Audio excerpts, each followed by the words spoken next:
Book 8, Banquet in the House of Alcinous. The Games. Now when the child of morning, rosy-fingered dawn, appeared, Alcinous and Ulysses both rose, and Alcinous led the way to the Phaeacian place of assembly, which was near the ships. When they got there, they sat down side by side on a seat of polished stone, while Minerva took the form of one of Alcinous's servants, and went round the town in order to help Ulysses to get home. She went up to the citizens, man by man, and said, "Aldermen and town councillors of the Phaeacians, come to the assembly, all of you, and listen to the stranger who has just come off a long voyage to the house of King Alcinous. He looks like an immortal god." With these words she made them all want to come, and they flocked to the assembly till seats and standing room were alike crowded. Everyone was struck with the appearance of Ulysses, for Minerva had beautified him about the head and shoulders, making him look taller and stouter than he really was, that he might impress the Phaeacians favorably as being a very remarkable man, and might come off well in the many trials of skill to which they would challenge him. Then, when they were got together, Alcinous spoke. "Hear me," said he, "aldermen and town councillors of the Phaeacians, that I may speak even as I am minded. This stranger, whoever he may be, has found his way to my house from somewhere or other, either east or west. He wants an escort, and wishes to have the matter settled. Let us then get one ready for him, as we have done for others before him. Indeed, no one who ever yet came to my house has been able to complain of me for not speeding on his way soon enough. Let us draw a ship into the sea, one that has never yet made a voyage, and man her with 52 of our smartest young sailors. Then when you have made fast your oars each by his own seat, leave the ship and come to my house to prepare a feast. I will find you in everything. I am giving these instructions to the young men who will form the crew, for as regards you aldermen and town councillors, you will join me in entertaining our guest in the cloisters. I can take no excuses, and we will have Demodocus to sing to us, for there is no bard like him whatever he may choose to sing about." Alcinous then led the way, and the others followed after, while a servant went to fetch Demodocus. The 52 picked oarsmen went to the seashore as they had been told, and when they got there they drew the ship into the water, got her mast and sails inside her, bound the oars to the thole-pins with twisted thongs of leather, all in due course, and spread the white sails aloft. They moored the vessel a little way out from land, and then came on shore and went to the house of King Alcinous. The outhouses, yards, and all the precincts were filled with crowds of men in great multitudes, both old and young, and Alcinous killed them 12 sheep, 8 full-grown pigs, and 2 oxen. These they skinned and dressed so as to provide a magnificent banquet. A servant presently led in the famous bard Demodocus, whom the Muse had dearly loved, but to whom she had given both good and evil, for though she had endowed him with the divine gift of song, she had robbed him of his eyesight. Pontonous set a seat for him among the guests, leaning it up against a bearing post. He hung the lyre for him on a peg over his head, and showed him where he was to feel for it with his hands. He also set a fair table with a basket of victuals by his side, and a cup of wine from which he might drink whenever he was so disposed. The company then laid their hands upon the good things that were before them. But as soon as they had had enough to eat and drink, the Muse inspired Demodocus to sing the feats of heroes, and more especially a matter that was then in the mouths of all men, to wit, the quarrel between Ulysses and Achilles, and the fierce words that they heaped on one another as they sat together at a banquet. But Agamemnon was glad when he heard his chieftains quarreling with one another, for Apollo had foretold him this at Pytho when he crossed the stone floor to consult the oracle. Here was the beginning of the evil that by the will of Jove fell both upon Danaans and Trojans. Thus sang the bard. But Ulysses drew his purple mantle over his head and covered his face, for he was ashamed to let the Phaeacians see that he was weeping. When the bard left off singing, he wiped the tears from his eyes, uncovered his face, and, taking his cup, made a drink offering to the gods. But when the Phaeacians pressed Demodocus to sing further, for they delighted in his lays, then Ulysses again drew his mantle over his head and wept bitterly. No one noticed his distress except Alcinous, who was sitting near him, and heard the heavy sighs that he was heaving. So he at once said, "Aldermen and town councillors of the Phaeacians, We have had enough now, both of the feast and of the minstrelsy, that is its due accompaniment. Let us proceed, therefore, to the athletic sports, so that our guest on his return home may be able to tell his friends how much we surpass all other nations as boxers, wrestlers, jumpers, and runners." With these words he led the way, and the others followed after. A servant hung Demodocus's lyre on its peg for him, led him out of the cloister, and set him on the same way as that along which all the chief men of the Phaeacians were going to see the sports. A crowd of several thousands of people followed them, and there were many excellent competitors for all the prizes. Acronios, Ocyalus, Elatrius, Nautius, Primnius, Anchialus, Eretmius, Pontius, Prorius, Thune, Anabazinius, and Amphialus, son of Polonius, son of Tecton. There was also Euryalus, son of Naubolus, who was like Mars himself, and was the best-looking man among the Phaeacians except Laodamas. 3 sons of Alcinous, Laodamas, Halios, and Clytonius, competed also. The foot races came first. The course was set out for them from the starting post, and they raised a dust upon the plain as they all flew forward at the same moment. Clytonius came in first by a long way. He left everyone else behind him by the length of the furrow that a couple of mules can plow in a fallow field. They then turned to the painful art of wrestling, and here Euryalus proved to be the best man. Amphialus excelled all the others in jumping, while at throwing the disc there was no one who could approach Elytraeus. Alcinous's son Laodamas was the best boxer, and he it was who presently said, when they had all been diverted with the games, "Let us ask the stranger whether he excels in any of these sports. He seems very powerfully built. His thighs, calves, hands, and neck are of prodigious strength, nor is he at all old, but he has suffered much lately, and there is nothing like the sea for making havoc with a man, no matter how strong he is." "You are quite right, Laodamas," replied Euryalus. "Go up to your guest and speak to him about it yourself." When Laodamas heard this, he made his way into the middle of the crowd and said to Ulysses, "I hope, sir, that you will enter yourself for someone. There is nothing that does anyone so much credit all his life long as the showing himself a proper man with his hands and feet. Have a try, therefore, at something, and banish all sorrow from your mind. Your return home will not be long delayed, for the ship is already drawn into the water and the crew is found." Ulysses answered, "Laodamas, why do you taunt me in this way? My mind is set rather on cares than contests. I have been through infinite trouble and am come among you now as a suppliant, praying your king and people to further me on my return home." Then Euryalus reviled him outright and said, "I gather then that you are unskilled in any of the many sports that men generally delight in. I suppose you are one of those grasping traders that go about in ships as captains or merchants, and who think of nothing but of their outward freights and homeward cargoes. There does not seem to be much of the athlete about you." "For shame, sir," answered Ulysses fiercely. "You are an insolent fellow. So true is it that the gods do not grace all men alike in speech, person, and understanding. One man may be of weak presence, but heaven has adorned this with such a good conversation that he charms everyone who sees him. His honeyed moderation carries his hearers with him, so that he is leader in all assemblies of his fellows, and wherever he goes he is looked up to. Another may be as handsome as a god, but his good looks are not crowned with discretion. This is your case. No god could make a finer-looking fellow than you are, but you are a fool. Your ill-judged remarks have made me exceedingly angry, and you are quite mistaken, for I excel in a great many athletic exercises. Indeed, so long as I had youth and strength, I was among the first athletes of the age. Now, however, I am worn out by labor and sorrow, for I have gone through much both on the field of battle and by the waves of the weary sea. Still, in spite of all this, I will compete, for your taunts have stung me to the quick." So he hurried up without even taking his cloak off, and seized a disc, larger, more massive, and much heavier than those used by the Phaeacians when disc-throwing among themselves.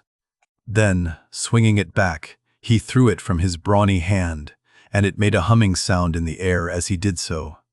The Phaeacians quailed beneath the rushing of its flight as it sped gracefully from his hand, and flew beyond any mark that had been made yet. Minerva, in the form of a man, came and marked the place where it had fallen. "A blind man, sir," said she, "could easily tell your mark by groping for it. It is so far ahead of any other. You may make your mind easy about this contest, for no Phaeacian can come near to such a throw as yours." Ulysses was glad when he found he had a friend among the lookers-on, so he began to speak more pleasantly. "Young men," said he, "come up to that throw if you can, and I will throw another disc as heavy or even heavier. If anyone wants to have a bout with me, let him come on, for I am exceedingly angry. I will box, wrestle, or run, I do not care what it is, with any man of you all except Laodamas. But not with him, because I am his guest, and one cannot compete with one's own personal friend. At least I do not think it a prudent or a sensible thing for a guest to challenge his host's family at any game, especially when he is in a foreign country. He will cut the ground from under his own feet if he does. But I make no exception as regards anyone else, for I want to have the matter out and know which is the best man. I am a good hand at every kind of athletic sport known among mankind. I am an excellent archer. In battle I am always the first to bring a man down with my arrow, no matter how many more are taking aim at him alongside of me. Philoctetes was the only man who could shoot better than I could when we Achaeans were before Troy and in practice. I far excel everyone else in the whole world, of those who still eat bread upon the face of the earth. But I should not like to shoot against the mighty dead, such as Hercules or Eurytus the Oechalian, men who could shoot against the gods themselves. This in fact was how Eurytus came prematurely by his end, for Apollo was angry with him and killed him because he challenged him as an archer. I can throw a dart farther than anyone else can shoot an arrow. Running is the only point in respect of which I am afraid some of the Phaeacians might beat me, for I have been brought down very low at sea, my provisions ran short, and therefore I am still weak." They all held their peace except King Alcinous, who began. "Sir, we have had much pleasure in hearing all that you have told us, from which I understand that you are willing to show your prowess, as having been displeased with some insolent remarks that have been made to you by one of our athletes, and which could never have been uttered by anyone who knows how to talk with propriety. I hope you will apprehend my meaning, and will explain to any one of your chief men who may be dining with yourself and your family when you get home, that we have an hereditary aptitude for accomplishments of all kinds. We are not particularly remarkable for our boxing, nor yet as wrestlers, but we are singularly fleet of foot and are excellent sailors. We are extremely fond of good dinners, music, and dancing. We also like frequent changes of linen, warm baths, and good beds. So now, please, some of you who are the best dancers set about dancing, that our guest on his return home may be able to tell his friends how much we surpass all other nations as sailors, runners, dancers, and minstrels. Demodocus has left his lyre at my house, so run some one or other of you and fetch it for him." On this, a servant hurried off to bring the lyre from the king's house, and the 9 men who had been chosen as stewards stood forward. It was their business to manage everything connected with the sports, so they made the ground smooth and marked a wide space for the dancers. Presently the servant came back with Demodocus's lyre, and he took his place in the midst of them, whereon the best young dancers in the town began to foot and trip it so nimbly that Ulysses was delighted with the merry twinkling of their feet. Meanwhile, the bard began to sing the loves of Mars and Venus, and how they first began their intrigue in the house of Vulcan. Mars made Venus many presents, and defiled King Vulcan's marriage bed, so the sun, who saw what they were about, told Vulcan. Vulcan was very angry when he heard such dreadful news, so he went to his smithy brooding mischief, got his great anvil into its place, and began to forge some chains which none could either unloose or break, so that they might stay there in that place. When he had finished his snare, he went into his bedroom and festooned the bedposts all over with chains like cobwebs. He also let many hang down from the great beam of the ceiling. Not even a god could see them, so fine and subtle were they. As soon as he had spread the chains all over the bed, he made as though he were setting out for the fair state of Lemnos, which of all places in the world was the one he was most fond of. But Mars kept no blind lookout, and as soon as he saw him start, hurried off to his house, burning with love for Venus. Now Venus was just come in from a visit to her father Jove, and was about sitting down when Mars came inside the house, and said as he took her hand in his own, "Let us go to the couch of Vulcan, He is not at home, but is gone off to Lemnos among the Sintians, whose speech is barbarous. She was nothing loth, so they went to the couch to take their rest, whereon they were caught in the toils which cunning Vulcan had spread for them, and could neither get up nor stir hand or foot, but found too late that they were in a trap. Then Vulcan came up to them, for he had turned back before reaching Lemnos, when his scout the sun told him what was going on. He was in a furious passion, and stood in the vestibule making a dreadful noise as he shouted to all the gods. "Father Jove," he cried, "and all you other blessed gods who live forever, come here and see the ridiculous and disgraceful sight that I will show you. Jove's daughter Venus is always dishonoring me because I am lame. She is in love with Mars, who is handsome and clean-built, whereas I am a cripple. But my parents are to blame for that, not I. They ought never to have begotten me. Come and see the pair together asleep on my bed. It makes me furious to look at them.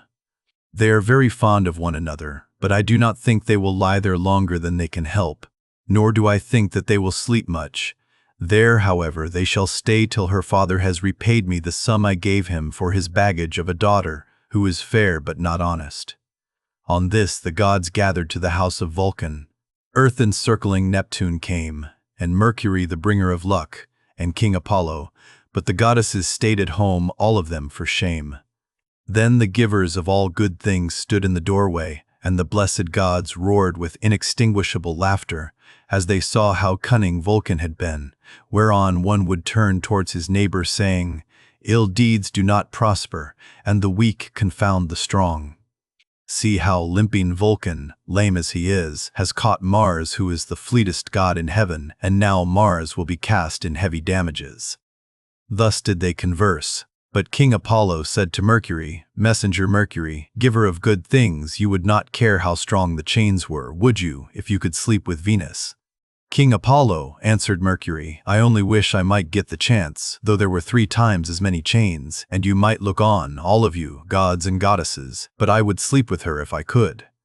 The immortal gods burst out laughing as they heard him, but Neptune took it all seriously, and kept on imploring Vulcan to set Mars free again. "Let him go," he cried, "and I will undertake, as you require, that he shall pay you all the damages that are held reasonable among the immortal gods." "Do not," replied Vulcan, "ask me to do this. A bad man's bond is bad security. What remedy could I enforce against you if Mars should go away and leave his debts behind him along with his chains?" "Vulcan," said Neptune, "if Mars goes away without paying his damages, I will pay you myself." So Vulcan answered, "In this case I cannot and must not refuse you." Thereon he loosed the bonds that bound them, and as soon as they were free they scampered off, Mars to here the Graces bathed her, and anointed her with oil of ambrosia such as the immortal gods make use of, and they clothed her in raiment of the most enchanting beauty. Thus sang the bard, and both Ulysses and the seafaring Phaeacians were charmed as they heard him. Then Alcinous told Laodamas and Halius to dance alone, for there was no one to compete with them. So they took a red ball which Polybus had made for them, and one of them bent himself backwards and threw it up towards the clouds, while the other jumped from off the ground and caught it with ease before it came down again. When they had done throwing the ball straight up into the air, they began to dance, and at the same time kept on throwing it backwards and forwards to one another, while all the young men in the ring applauded and made a great stamping with their feet. Then Ulysses said, "King Alcinous, you said your people were the nimblest dancers in the world, and indeed they have proved themselves to be so. I was astonished as I saw them." The king was delighted at this, and exclaimed to the Phaeacians, "Aldermen and town councillors, our guest seems to be a person of singular judgment. Let us give him such proof of our hospitality as he may reasonably expect. There are 12 chief men among you, and counting myself there are 13. Contribute, each of you, a clean cloak, a shirt, and a talent of fine gold. Let us give him all this in a lump down at once, so that when he gets his supper he may do so with a light heart. As for Euryalus, he will have to make a formal apology and a present too, for he has been rude." Thus did he speak. The others all of them applauded his saying, and sent their servants to fetch the presents. Then Euryalus said, "King Alcinous, I will give the stranger all the satisfaction you require. He shall have my sword, which is of bronze, all but the hilt, which is of silver. I will also give him the scabbard of newly sawn ivory into which it fits. It will be worth a great deal to him." As he spoke, he placed the sword in the hands of Ulysses and said, "Good luck to you, father stranger. If anything has been said amiss, may the winds blow it away with them, and may heaven grant you a safe return, for I understand you have been long away from home and have gone through much hardship." To which Ulysses answered, "Good luck to you too, my friend, and may the gods grant you every happiness. I hope you will not miss the sword you have given me along with your apology." With these words he girded the sword about his shoulders, and toward sundown, the presents began to make their appearance, as the servants of the donors kept bringing them to the house of King Alcinous. Here his sons received them, and placed them under their mother's charge. Then Alcinous led the way to the house and bade his guests take their seats. "Wife," said he, turning to Queen Arete, "go fetch the best chest we have, and put a clean cloak and shirt in it. Also, set a copper on the fire and heat some water. Our guest will take a warm bath. See also to the careful packing of the presents that the noble Phaeacians have made him. He will thus better enjoy both his supper and the singing that will follow. I shall myself give him this golden goblet, which is of exquisite workmanship, that he may be reminded of me for the rest of his life whenever he makes a drink offering to Jove or to any of the gods." Then Arete told her maids to set a large tripod upon the fire as fast as they could, whereon they set a tripod full of bath water onto a clear fire. They threw on sticks to make it blaze, and the water became hot as the flame played about the belly of the tripod. Meanwhile, Arete brought a magnificent chest from her own room, and inside it she packed all the beautiful presents of gold and raiment which the Phaeacians had brought.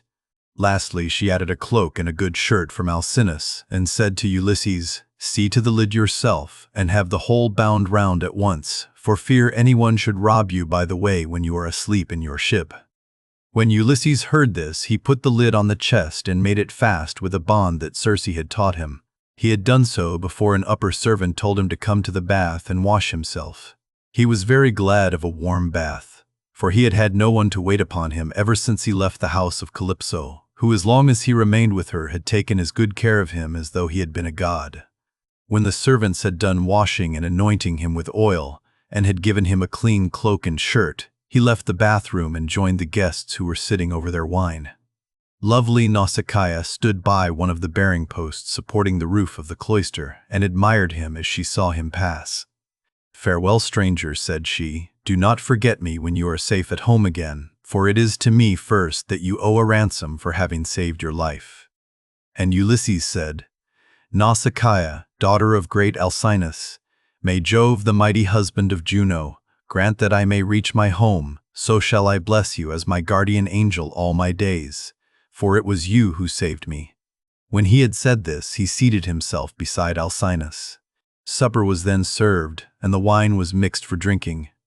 A servant led in the favorite bard Demodocus, and set him in the midst of the company, near one of the bearing posts supporting the cloister, that he might lean against it. Then Ulysses cut off a piece of roast pork with plenty of fat, for there was abundance left on the joint, and said to a servant, "Take this piece of pork over to Demodocus and tell him to eat it, for all the pain his lays may cause me. I will salute him none the less.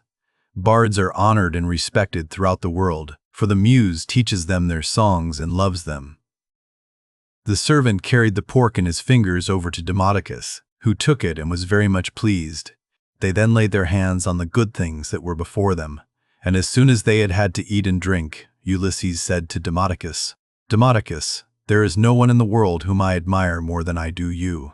You must have studied under the Muse, Jove's daughter, and under Apollo, so accurately do you sing the return of the Achaeans with all their sufferings and adventures. If you were not there yourself, you must have heard it all from someone who was. Now, however, change your song and tell us of the wooden horse which Epeius made with the assistance of Minerva, and which Ulysses got by stratagem into the fort of Troy after freighting it with the men who afterwards sacked the city. If you will sing this tale aright, I will tell all the world how magnificently heaven has endowed you." The bard, inspired of heaven, took up the story at the point where some of the Argives set fire to their tents and sailed away, while others, hidden within the horse, were waiting with Ulysses in the Trojan place of assembly. For the Trojans themselves had drawn the horse into their fortress, and it stood there while they sat in council round it, and were in 3 minds as to what they should do. Some were for breaking it up then and there. Others would have it dragged to the top of the rock on which the fortress stood, and then thrown down the precipice, while yet others were for letting it remain as an offering and propitiation for the gods. And this was how they settled it in the end. For the city was doomed when it took in that horse, within which were all the bravest of the Argives waiting to bring death and destruction on the Trojans. Anon he sang how the sons of the Achaeans issued from the horse and sacked the town, breaking out from their ambuscade. He sang how they overran the city hither and thither and ravaged it, and how Ulysses went raging like Mars along with Menelaus to the house of Deiphobus. It was there that the fight raged most furiously. Nevertheless, by Minerva's help he was victorious. All this he told, but Ulysses was overcome as he heard him, and his cheeks were wet with tears. He wept as a woman weeps when she throws herself on the body of her husband, who has fallen before his own city and people, fighting bravely in defense of his home and children. She screams aloud and flings her arms about him as he lies gasping for breath and dying. But her enemies beat her from behind about the back and shoulders, and carry her off into slavery, to a life of labor and sorrow, and the beauty fades from her cheeks. Even so piteously did Ulysses weep, but none of those present perceived his tears except Alcinous, who was sitting near him and could hear the sobs and sighs that he was heaving. The king, therefore, at once rose and said, "Aldermen and town councillors of the Phaeacians, let Demodocus cease his song, for there are those present who do not seem to like it." From the moment that we had done supper and Demodocus began to sing, our guest has been all the time groaning and lamenting.